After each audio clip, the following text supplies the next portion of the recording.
Pasensya na po, inay. Pasensya? Ang gusto ko, tumulong ka dito. Huwag kang batugan.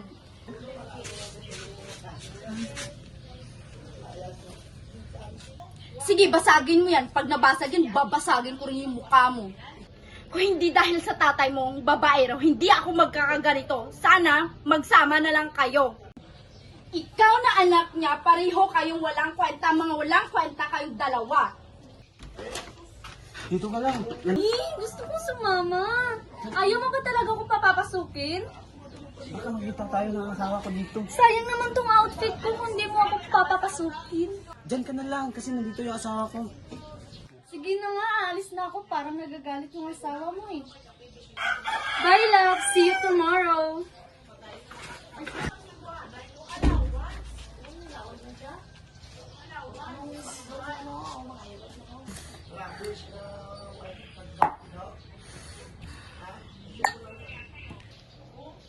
Oh, umiinom ka na naman?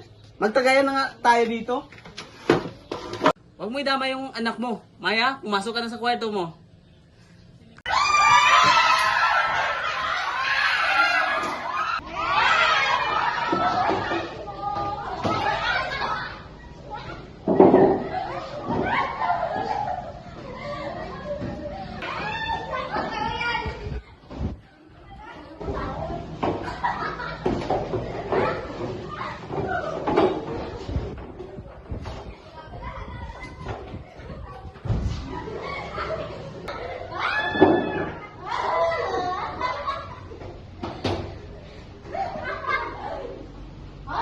Saan ka pupunta?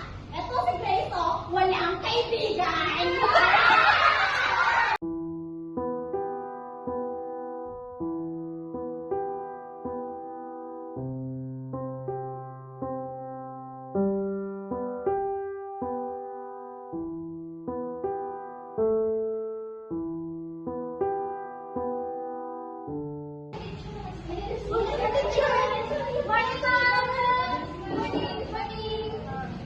So, magandang umaga mga bata.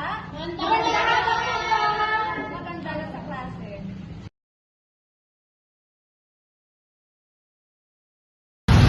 Hindi yan totoo, Maya.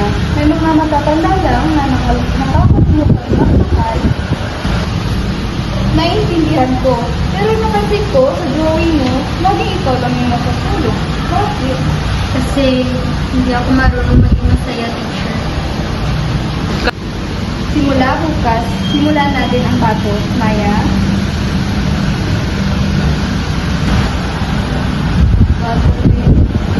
Simula ngayon, hindi ka na mag-iisa. May karapatan ka, maramdaman ang mahalaga at ligtas ka.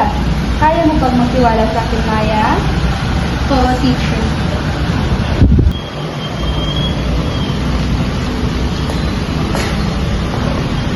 Ilang bata pa kaya ang katulad ni Maya, Lord?